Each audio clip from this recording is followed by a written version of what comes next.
Welcome back to International Scale Model. I'm Lee. Today we're going to do a review on a 172 aircraft kit. Now I've given up 172, but as you all know, I've had a real Meng thing lately, and Meng do a couple of 172s. So today I'm going to review the F-102A Case XX. Now this is in the Vietnam War colours and everything, which again is going to be for our GB that's coming up soon on ISM, but it's another one of those that I'm going to review specifically for that, so people can see them, and if they like them they can get them. But to be honest with you, I haven't built 172 for quite a while, but I am actually strangely really looking forward to getting stuck into this. I want to do it before the Vietnam GB, but I want to do it for the GB, so I'm really holding on this because it does look a really nice bit of kit. But let's have a look in the box. Okay, so 172 kit, not something I do much of anymore, I must admit. I have said that I'm going to not do these, but it's a Meng kit. I wanted to try a 172 Meng kit. They're meant to be really nice, so I thought I'll give it a whirl and see what it's like, and maybe it may reignite my 172-ness. So the box itself, the box art, very nice indeed. I do like Meng and their box arts. They really seem to have got it right at the moment. They really seem to be the market leader. It's this really soft rubberized feel as well, very tactile, very nice. On the box itself, as you can see, you've got a couple of versions here. This is from it's called a 172 Dimorphodon series, so I would imagine that that's some dinosaur thing. You've got some info about the F-102 Case XX on there. Okay, so let's get inside and let's have a look inside the box. I'm just going to pull out all the plastic. Now, first impressions as I open the box, there's a lot of plastic for a 172. Most 172s are tiny, which is why I don't like them. They don't seem to. This box is absolutely solid, really thick. I really do think Meng have got their act together as far as everything goes at the moment. But that box is solid. Right, so we've got several sprues of plastic here, so let's have a quick look, shall we? Now we'll start with the largest.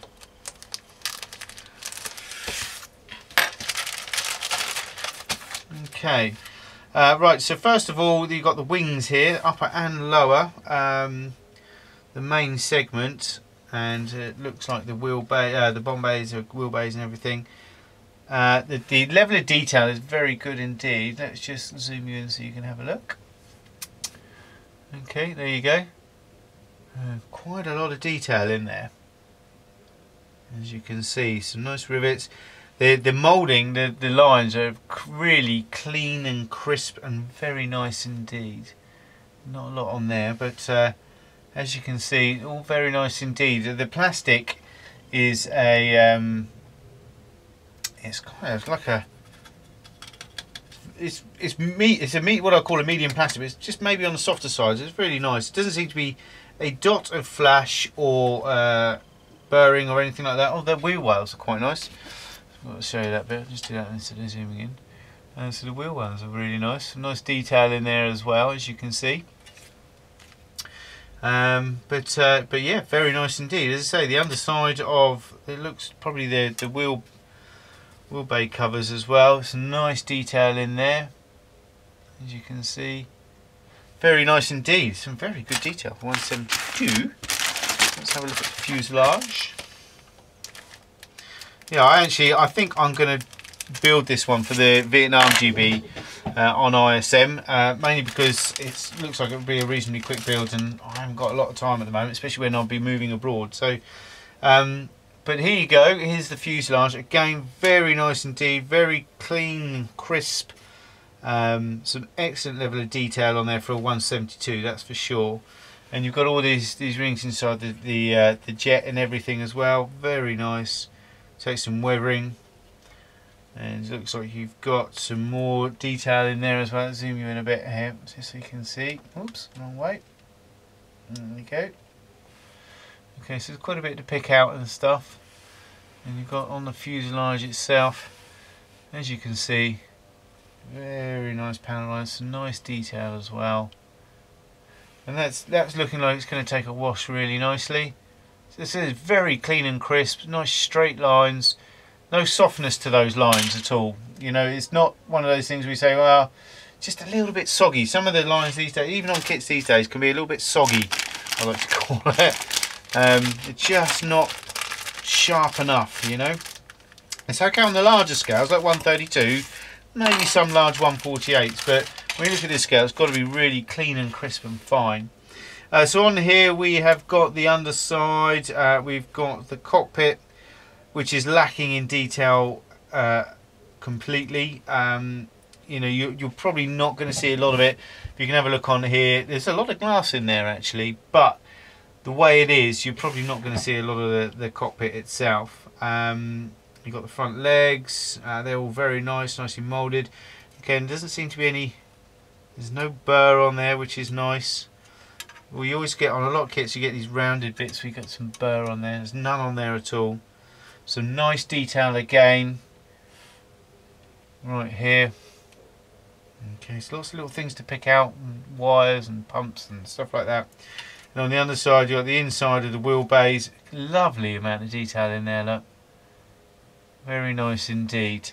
Most impressed with that. And the front wheelbase, again, as you can see, nice amount of detail in there to pick out and work with and things like that. It's one-piece wheels as well, which I like. The instrument panel, tiny. You forget when you do a lot of 148, you forget how small 172 actually is. But very nice indeed. Some lovely detail on that, I must say, for 172, that's for sure. And then got another little sprue here, which is the wingtips. Again, some nice detail. Nothing fantastic, just some extra little bits. But I must say, for a 172, there's definitely a lot of plastic there. There's not many 172 kits, apart from the large jets, that you would see this amount of plastic with. And you've got two mirrored sprues here. And this has got the armament on there. Again, I'm just having a look. Right, okay, on these parts here, there is some burring and some flash. Okay. Yes, very slight burring. There's a bit of flash on that one, but nothing that a scalpel, a nice sharp scalpel, won't sort out. The armament themselves are all, these are one piece, so that's very nice indeed. It's a case of you don't have to put them together. At 172, it'd be quite tricky, you know, to put that together, I think. So they are. I'm just having a look at the instructions. Yes, they are all one piece. So very nice indeed. The fact that, well, I think, yeah, and you've got fuel tanks. I think these are AIMs. I'm pretty sure they are. I'm sure you correct me if they're not. But apart from that, very nice indeed. As I say, just that little bit of burring on the edge of these very fine parts. I don't know what they're for actually, I have to admit. But there's several of them, so it'll be interesting to see how what part of the aircraft they are. But apart from that, that's all the plastic. So very nice indeed. I've got to say, there's a good amount of plastic there for a 172. You've then got the Decal, which is quite large for a 172 actually. Obviously, being a modern jet, there's going to be a lot of decals on there. Again, I like the fact that it's covered. I think this is a must these days for decals. The decals themselves, or decals, are absolutely fantastic. Wow, they are really smart, I have to say. I've got a lot of done a lot of kits recently. Excuse that, there was someone at the door there. Right, okay, so the decals themselves, absolutely fantastic. Really liking those. The carrier film is cut right to the edge of the writing and everything, so you're going to have no overlap whatsoever. Absolutely fantastic. They're a lovely, they're not completely matte, they're more of a satin to matte, and they look absolutely fantastic. Some of the best decals I've seen in a long time, all in register. Nothing wrong there at all. So really well done to Meng there. I've got to say, Meng are the market leaders in pretty much most things at the moment. So I mean, I used to like Edouard, but Meng have way surpassed them. And it's nice to see that Meng, which, I mean, obviously they're renowned for their AFVs and stuff like that, are bringing out aircraft. I've also bought the German U4 bomber, and what else was it? I've got the G19R, which is the other 172 version as well, but so I should do a review on that. Okay, I forgot to do the glass, so I've inserted this into the video. I do apologise about that, so this will be weird and out of place, but I did forget to do the clear parts for this model. So right, what they've done, they've instead of wrapping it in like a little bit of a thin polystyrene sheet or whatever, they've put an extra piece of plastic around the clear parts, which yeah, it'll probably work. I mean, I've got to say, those clear parts are absolutely spectacular. They really are nice. If you, let me zoom you in a bit here, okay, just so you can see. You will see on there, I'll just get the instruction manual out to show you, but you will see on there that they are absolutely crystal clear. And you guys know that my thoughts are that canopies are probably one of the most important parts of an aircraft model. I'm just going to have a look, see what the magnification is like. Now 172, I don't expect it to be brilliant. The rear one's actually not bad. The front one is, because of the shape and everything, is quite, as you can see, but you can't expect anything else at 172. When you're looking straight through it though, it's not too bad at all. There's a little bit of warpage going on there for sure, but at 172 you can't really complain. I don't think you can do anything about that. But that is what I will say is a lot of times the glass looks really thick on 172s. That looks kind of in scale, I've got to say. Very, very nice, very clean and crisp, and I really, really do rate that. So I'm going to slot this back into the video, and I'll see wherever it is. Now the instruction manual, it's not A4, it's not A5, it's in between. Absolutely fantastic magazine quality, really nice and shiny. Again, you guys know that I like really good details and instructions and everything, because it all adds to the experience. I think it makes a much nicer experience, and it's something to keep as well. You know, they're always nice to keep. Now this is the 172 Dimorphodon series, which is a dinosaur. I don't know why they've called it that, but hey, well, there you go. Very nice indeed. So let's have a look inside. We have, I would imagine, Chinese, Japanese, English and Russian by the looks of it, versions of a write-up of the F-102A, which is really nice to see. You've then got tools needed, 3 options, which ones you're going to go for. Obviously labelled options, labelled A, B and C. I'm going to go with A. It's the one that was based in Thailand for Vietnam. And then basically you start with the cockpit assembly, which this would be really quick, then putting the wheels and the legs together, then the engine exhaust nozzle assembly, then pop the fuselage together, and this is where you've got your differences between A and C depending on what you're going to do. So A and C, I need to cut these little bubbles off the top of the fuselage, and then wing assembly, pop the lower wing assembly onto the fuselage, and then you've got the air brakes at the rear here, which had a good level of detail if I remember rightly as well. Very nice indeed, the way it all melds out. You've got the bomb bay. Yeah, so you can have the bomb bay open, or what's the bomb bay? It's actually got, yeah, so it's got the aims in the bomb bay. Very nice indeed. I mean, it does look to go together very easy. It's a 172. It's not going to take long, I'm sure.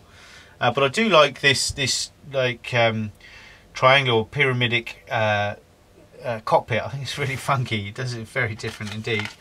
Very 60s. And then at the end, obviously putting the bomb bay doors on, things like that. Obviously they'll leave them open. You've then got some sprue maps and a decal sheet. They're not numbered, but you know, it's still good enough. And you've got some colour call-outs. The paint call-outs are on the rear, which are Vallejo. All the paint call-outs are in Vallejo, so I will convert that to Tamiya or Mr. Hobby. Yeah, I'm not sure. They're pretty standard colours, the tritone for Vietnam. But anyway, that's the tritone camo and everything. This is the one I'll be doing, the 509th FIS Udon and Thailand 1969. And this will be the one I'm doing for the Vietnam War. And then you've got decal placements and things like that. and colour scheme, very nice indeed. You then got the 196 FIS from California, 1968. So that's a home-based one, or maybe a carrier-based one actually. And then you've got then you've got another one which is the 179 FS of Minnesota, late 1960s. Again, I won't be doing that. Mine will be definitely the Vietnam camo one. And then obviously you got the ones for version A, B, C, and whichever way you're going to do it. So very nice indeed. Nice colour call out. Very simple and easy. And what are these? See, these are pylons. Like a missile rack. Just didn't see where they went actually. Have a quick shifty. Right, it doesn't say anywhere in instructions where they go. Oh yes, inside.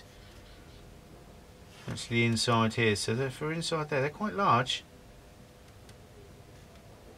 Yeah, gonna have to have a look at that. Gonna have to work that out a bit more closely because I don't see what they are. But anyway, so they're gonna look quite nice, all painted up as well. And obviously you got your paint callouts on the back for Vallejo. So very nice indeed, I must admit. For a 172, which is something I said I wouldn't do anymore, but I did want to try these because it's Meng, and I'm really loving Meng at the moment. So, but it looks like a good thumbs up. Very good detail on the for a 172, and I can't wait to get stuck into it actually. So, so that is the Meng F-102A Case XX in their Dimorphodon series in 172 flavour. Thanks a lot. Take care. Until next time. Bye bye.